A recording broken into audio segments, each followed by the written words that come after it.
So, welcome to the second part of Chapter 6, Personal Values.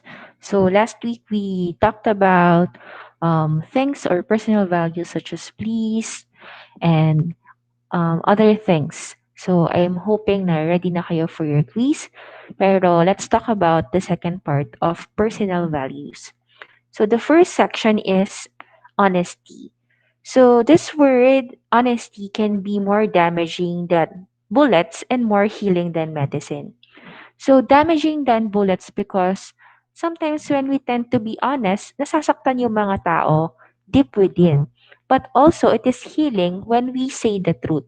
So, I really regard or I have high regards for those people na very honest sila or napakalaki ng paggalang ko dun sa mga taong umaamin sa mga pagkakamali nila than making another mistake of doing dishonesty just to just to pagtakpan, yung sinasabi natin na parang pagtakpan yung mga kasinungalingan na sinabi nila. So, this virtue of honesty can be divided into three categories. So, yung categories ng honesty is first, telling the truth, pagsabi ng katotohanan, using the right speech that we will be talking about later, and living an honest life. So, telling the truth, simply just telling the truth, using the right speech or using the right words, and living an honest life. So, when to tell the truth and when to not? Yun yung tanong. So, telling the truth in the court as well as swearing or gossiping or slandering people's good name are absolute virtues akin to not killing or stealing. So, however, it's not an absolute virtue. Yung honesty is not actually the best policy because telling the truth is not always the right thing to do because according to religious ethics, merong mga exceptions. So if telling the truth would hurt a person's feeling or endanger their life, the truth telling takes a second place. In Hinduism, it teaches that great wisdom that speaking the truth is always proper, but speaking in a way that is beneficial to the listener's spiritual growth is even better. So yes, it's okay to tell the truth, pero kung sinasabi mo ba yung katotohanan, does it benefit the people who are actually hearing what you were saying? Kasi iba yung prangka or yung taklesa sa pagsasabi or pag-uplift or edify ng ibang tao. In Judaism naman, it commands that one always say that the bride is beautiful. Lying to protect a life is also acceptable. So, syempre, kapag kasal, sabihin mo naman maganda kasi day niya yon, di ba? And lying also to protect a life of a person, especially that person who is very close to you or a person that you know that their life is in danger. Example, alam mo na hinahabol siya ng mga goons tapos sabihin mo, ay, honesty is the best policy. Ituturo mo ba kung nasan siya, di ba? So, lying in that time is acceptable according to Judaism. Think about it. Kung nasa Nazi ka or you're hiding the Jews from the Nazis during the World War II and the Nazis came to your house and asked if you were hiding Jews, you obviously syempre, i-hide mo, maglalay ka to keep them and protect human life, di ba? So, right speech naman tayo. In the Western religion, yung right speech is a part of avoiding harm to others. Sa East naman, it's a way to purify one's life into defilement. So, both ideas convey the spiritual power of speech and the spiritual needs to make our words healing and hopeful, kind, and truthful. So dahil dito, most religions, healing and hopeful and truthful. So most of them, yung mga religions na to, they regards this and discourage slander, gossiping, lying, and cursing, and so forth. So right speech is the third step in the eightfold path for the Buddhism. So ito yung pang third nila na um tawag dito, step para makomplete mo yung eightfold path of Buddhism. Sa commandments naman ng Jews, dalawa yung commandments na about bad speech. Thou shalt not take the name of the Lord in vain, and thou shalt not bear false witness. Sa mga Jewish law din, if you deceive someone, you're also guilty of violating the commandment against stealing because you are stealing knowledge. So yung pangungopya, ang alam natin, is actually stealing kasi you're stealing knowledge, therefore you're deceiving somebody, especially your teacher, and you're guilty and violating thou shall not steal as well in the Ten Commandments. Honesty is similarly to right speech, but it goes beyond simply telling the truth. Honesty is living the truth. It's not just right speech, it's right action. Again, honesty is similar pero hindi pareho. Medyo magkahawig sila ng right speech. But it goes beyond simply telling the truth. Honesty is living the truth. It's not just right speech, it's right action. So in the Hebrew Bible demands as a matter of religious law that one maintains honest weights and measure in one's business. So yung mga magiging business people dito, pag kulang yung iyong tinitinda, sinabi mo 100 grams yon pero 85 grams lang yon. Therefore, in the Hebrew Bible, you are dishonest. The rabbinic tradition in the Judaism continues to strict demand for honesty in business. So, ang sabi sa Talmud Shabbat 31a, when a person appears before the throne of judgment and the first question he asks is not, have you believed in God? Have you prayed or performed rituals act? But have you dealt honorably, faithfully in all your dealings with your fellow man? Yun yung itatanong sa'yo. Naging honest ka ba? Sabi nga, di ba, sa channel 2, honest to. So, in Christianity naman, see Apostle Paul expand the concept of an honesty in his letters to the Romans, and he teaches to recompense to no man evil for evil. So, sabi sa Romans 12:17, provide things honest in the sight of all men. In Ephesians naman, in his letter, wherefore, putting away lying, speak every man truth with his neighbor, for we are members of one another. Sa Islam naman, honesty and honoring promises made in Allah's name are important. Sabi sa Quran 16:92, fulfill the covenant of God's once you have pledged it and do not break any oath once they have been sworn to. You have set up God as a guarantee for yourself. God knows everything you are doing. So pag nagpa-promise tayo, sabi nga, isang joke, nag-promise na nga, gusto mo pa, to pa rin. Actually, yes. If you promise something and you say, text man, mamatay man, or promise swear to God, don't take that lightly na sabihin mo, nalang, joke-joke lang yan. No. You have to do it. When you said you will do it, you have to do it because you swear not only to the person, but the God of that person or our God is the guarantee, whether you are a Christian or a Muslim. In the Islam, honesty is part of the quest of purity that leads to the release, enlightenment, and harmony with the way of the universe. Sabi sa Tattiriya Upanishad 1:11:1, Hinduism teaches honesty as a key part of pure conduct. Sabi, let your conduct be marked by truthfulness in word, deed, and thought. Sabi naman sa The Track of the Quiet Way in Taoism, also sees honesty as a way of imitating the way of the universe. Be honest like heaven is conducting your affairs.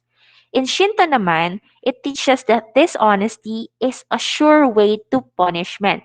Sabi ng Oracle of Amaterasu at the Kotai Shrine, if you plot and connive to deceive people, you may fool them for a while and profit thereby, but you will without fail be visited by divine punishment.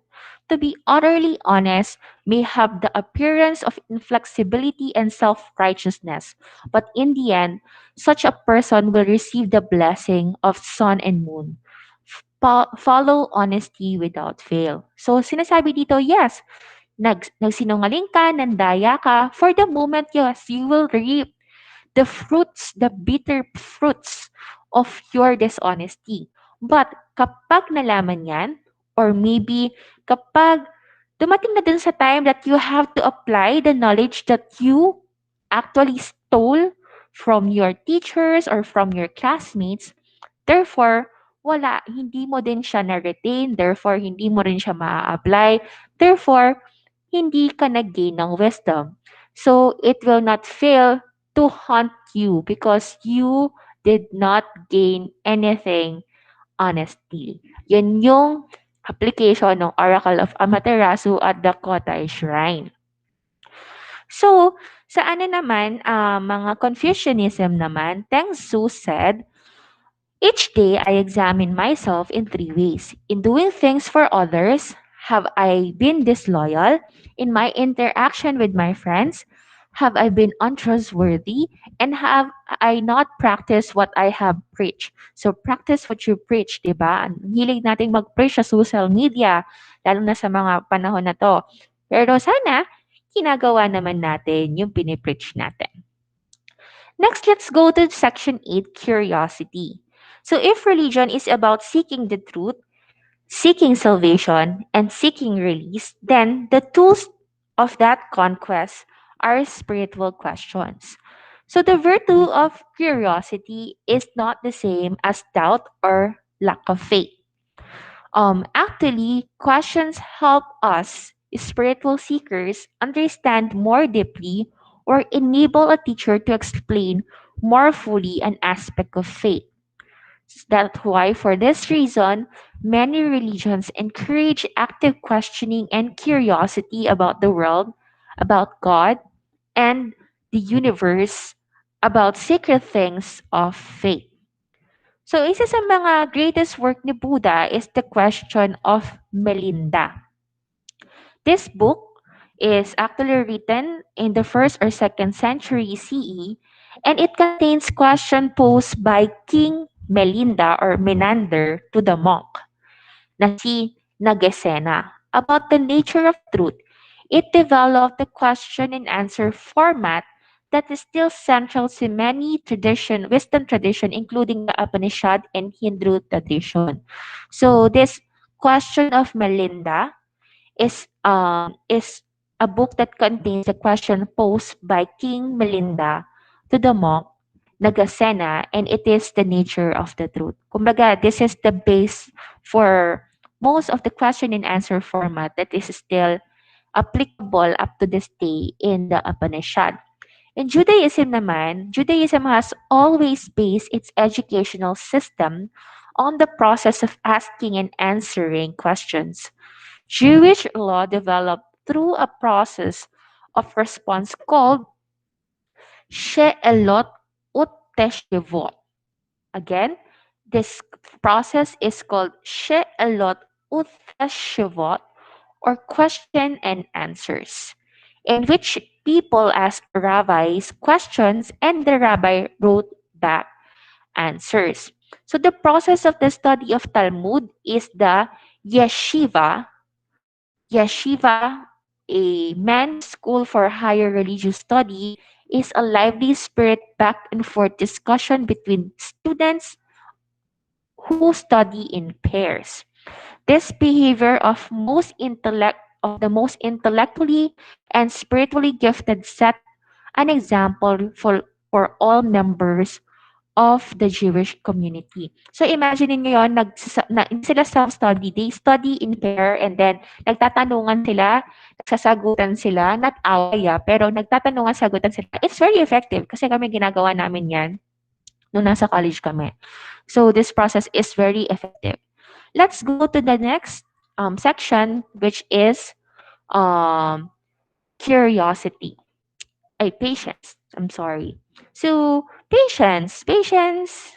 Yan, kailangan natin yan. Ako, kailangan ko yan. Kailangan nyo din yan. Mga tao talaga na kumbaga, nakakakain or na natotodo niya yung patience natin. So many of us, particularly in the Western culture, we are very Western in a way, Filipinos, live in a world in which most of us, what we do or watch or play is over pretty quickly. So moreover, it does not end fast enough for us. We can fast forward through it and turn it off, diba? Kumbaga, naalala nyo, pag nanonood tayo ng YouTube, nanonood ka ng Netflix, kapag naiinip ka na, plus 10 mo yung time or sa YouTube naman yung mga ads na nagpapayaman sa mga vloggers natin or YouTubers natin, ini-skip ad natin, kumbaga ganon. Kasi yun yung ano sa atin eh, that is very natural for us. But religion is not like that. Faith requires the virtue of patience, diligence, perseverance because it is its reward are not immediate. It does not promise a life without struggle or pain. Again, religion is not like that you can fast forward things, that you can turn it off kapag napapagod ka na. Our faith requires the virtues of patience, diligence, and perseverance because it rewards are not immediate and it does not promise a life without a struggle or pain. Take for example Siddhartha Gautama, the Buddha. He left his palatial home. He spent many years fasting, and at the end of the time, he realized that it did not lead him to enlightenment. He spent the next 44 years patiently teaching, and Buddhist meditation practice and ethical practice are filled with this virtue or patience and slow, deliberate advances. Si Confucius naman, he thought that it does not matter how slowly you go, as long as you do not stop. Ito maganda to na i-apply natin to. It does not matter kung gaano kabagal yung progress. Ang importante, huwag kang titigil. Huwag kang titigil. Maging pasensyoso ka lang. And what this means is without the patience to keep living and growing and questioning, no answer will ever come. Kumbaga, it is very natural for us na hindi natin naiintindihan kapag una. But if we strive more and more and more, and we do not just give up, we keep on practicing, therefore we will achieve that in the future, whatever we want to be. In Jewish tradition naman, Job, if you know his story, served as a primary example of patience as a virtue. Si Job was an innocent man who refused to curse God despite all his suffering. The rabbinic teaching of patience is reflected by a famous passage in the Talmud in Avot 2:16. You are not required to finish the work, but you are also not free to refrain from doing the work. So, hopefully, ma-imbibe natin itong mga words in the scriptures or in the writings of religions around the world. In Hebrews 6:11 to 12, Christians nurture patience and diligence through their expectation that Jesus will return and finish the work of the Messiah. At sabi nga sa Hebrews 6:11 to 12, and we desire that each of one of you may show the same diligence unto the faithfulness of the hope even to the end, that ye be not sluggish, but imitator of them who through faith and patience inherit the promises. In Islam naman, teaches patience and trust in Allah in the face of obstacle.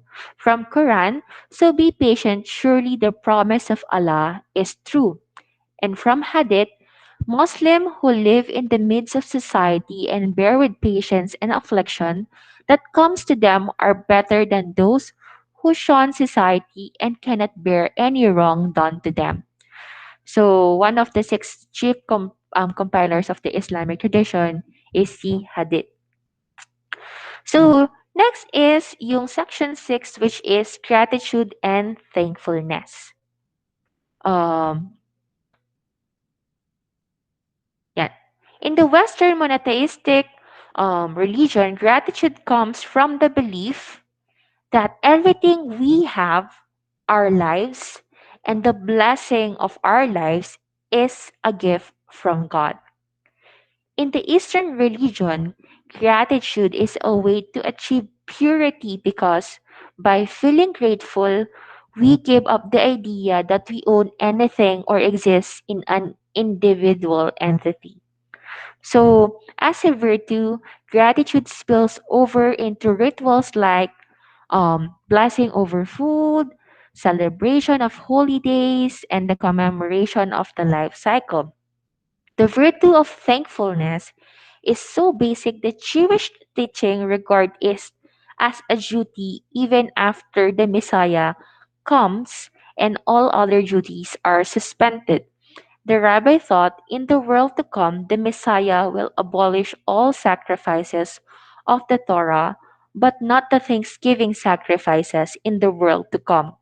The Messiah will abolish all prayers of the Shiddur or the prayer book, but not the prayer of thanksgiving. So, ayan yung sinabi nila. So, gratitude is the glue that holds together this decent people and creates civil society. According to the Buddha, the unworthy man is ungrateful, forgetful of the benefits done for him. This ingratitude, this forgetfulness is congenial to mean people, but the worthy person is grateful and mindful of benefits done to him. This mindfulness is congenial to the best people. So yung mga taong walang kapasalamatan sa kanilang mga puso, mga ano yan, mga mean people sila. So we have to be thankful for everything that we have. Because everything that we have is not because of us but because of the blessing of the Almighty. Next, let's talk about purity. So the striving of purity within Judaism, Christianity, and Islam is really a way of coping with our basic spiritual dilemma. We are embodied soul. Our body produces animal and spiritual urges. We have the animal urge to eat, for example, but we cannot eat to excess and gain weight. We have the need to procreate and the need to enjoy sex. But we that can also lead to sexual promiscuity. This virtue of purity is always a way of keeping the urges of our souls ahead in the race against the urges of our body. Spiritual purity means being free from the desires of our animal nature so that our spiritual nature has a chance to prevail. So, purity per se is being able to control our urges, our animal urges, kumbaga yung mga instincts natin, and letting our spirit prevail in our journey. So, let's talk about sexual impurity. This is one of the biggest intoxicant in the world is sex. So it's no surprise that the world religion has something to say about avoiding or moderating its use. Spiritual purity can refer to clean thoughts, but it's also referred to clean bodies and clean sexual practices. Like, for example, in Christianity, we believe that our body is the temple of the Holy Spirit. So, being said so, there are certain purity practices in line with modest dress. In Islam, especially, female modesty is highly commanded. It is a command for Islamic people. The Quran, for example, specify that a woman dress modestly and according to Islamic tradition, that means in a way that conceals her body so as not to arouse sexual desire for men. Her dress should not be see-through, overly short, or overly tight, for example. So, pwede na lang syempre for her husband kapag she should try to look pleasing as possible kapag yung husband na yung pinag-uusapan. But beyond this, she cannot wear anything she want or that culture in which she lives demands. So, there are differences. Meron mga Islams na hindi naman ganun ka um, higpit. like in the country of the Philippines, hindi ganun kahigpit, but other countries, especially in Middle East, they are very particular to this. So, garments traditionally associated with Islamic codes of modesty by women includes the following: the hijab, the veil, the headscarf, which is usually be of any material or color that hides the women's hair from the view. The chador is a long black cloth and a veil that covers a woman's entire body and frequently worn nowadays in places such as Iran. And the burqa, which is a long veil that covers a woman's entire body. So although their restrictions are not as stringent, Islamic men are also expected to dress modestly and avoid ostentation. Of course, Islam is not the only religion that expect modesty from the believers. May mga certain din na mga Christian denominations like yung mga Amish people, mga Mennonites na nagre-require din ng mga modest attire. Meron din mga yung mga Hasidic Judaism. So any people holding certain vocation within a religion are expected also to dress modestly. Like take for my example, ako, as a pastor, I am expected to dress modestly. Siyempre, not too tight fitting, not too short. Bawal akong hindi naman sa bawal, pero I am expected not to show, um, kumbaga yung, di ako pwedeng you call this, bathing suit. Unlike other people, of course, they are free to post anything on their social media.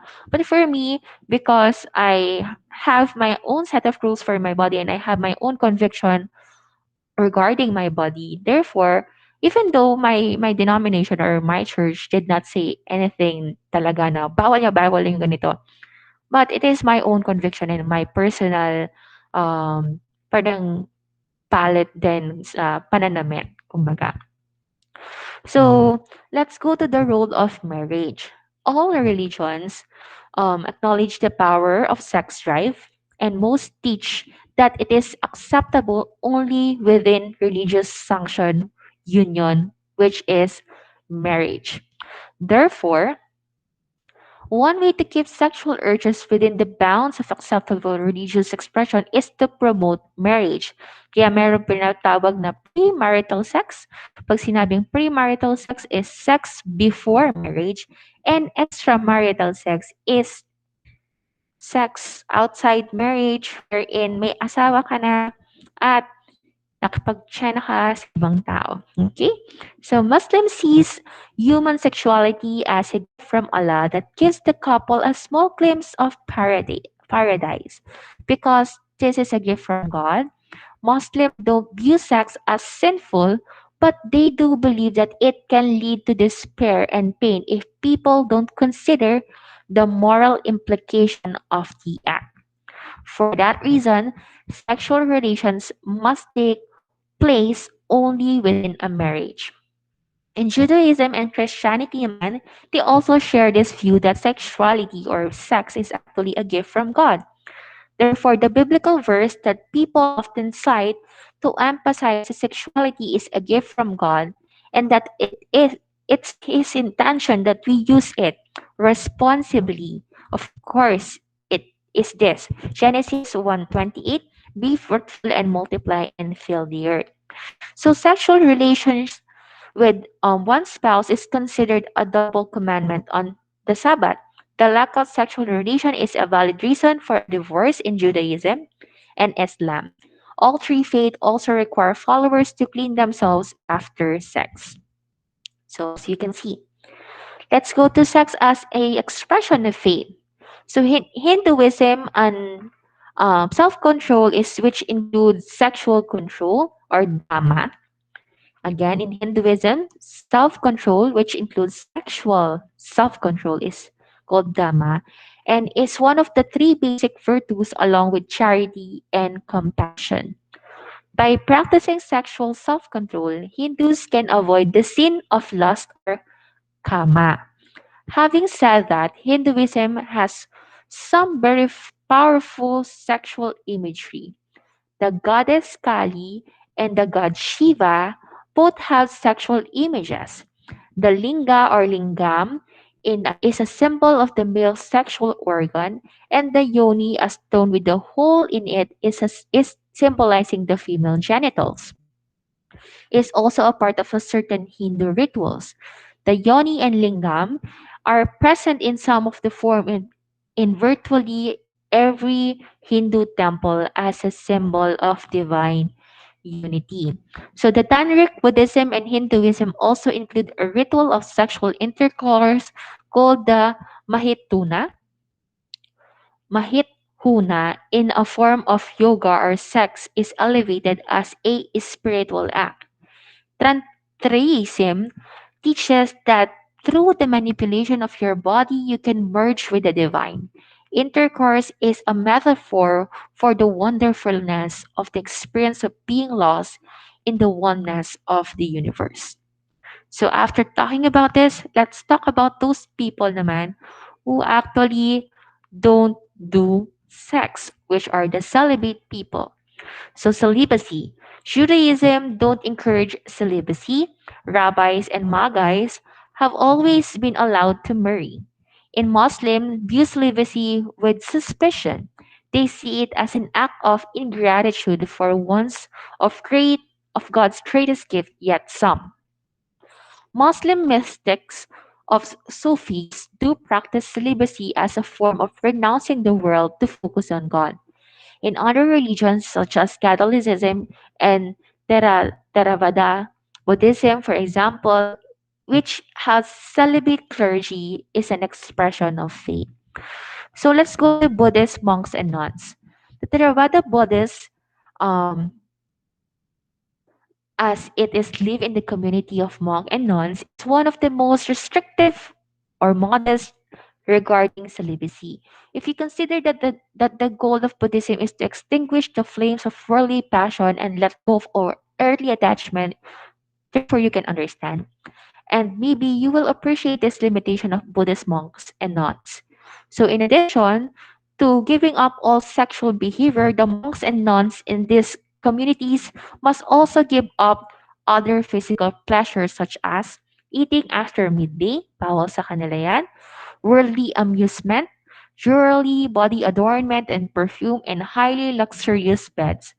Those things, because they have to let go of all worldly passion, is not acceptable for Buddhist monk and nuns.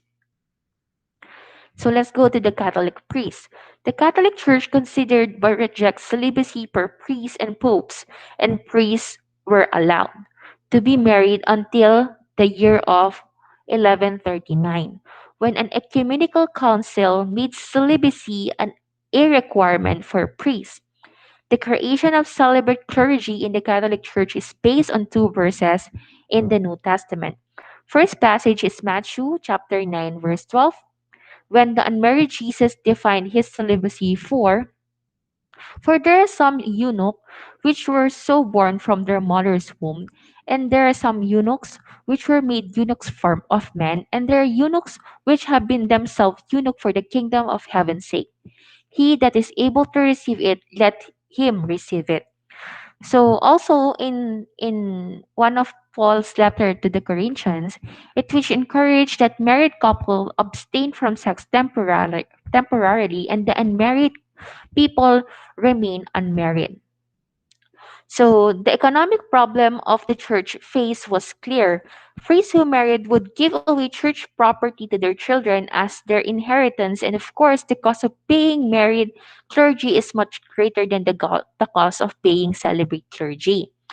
Kaya talaga actually they passed this law wherein there is not a strong biblical basis for it, kumbaga.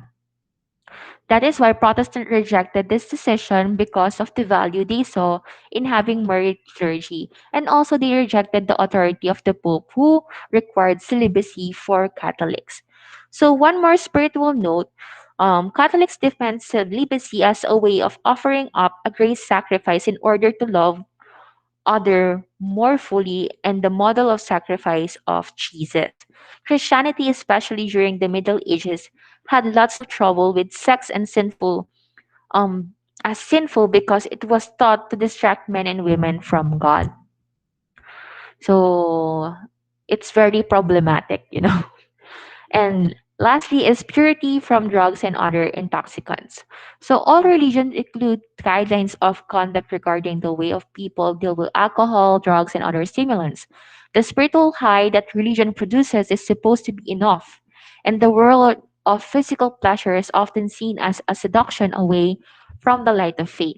In Islam, also has a strong position on temperance, based on the idea of Allah owns our body. Therefore, anything that we do to harm them is forbidden. And this means drinking alcohol and taking drugs for any reason is other than medicinal. So don't think that our religions are opposed to all intoxicants or sexual behavior. However, in many Christian religions, wine is used for religious purpose as a symbol of joy. God is given praise for bringing forth the fruit of the vine.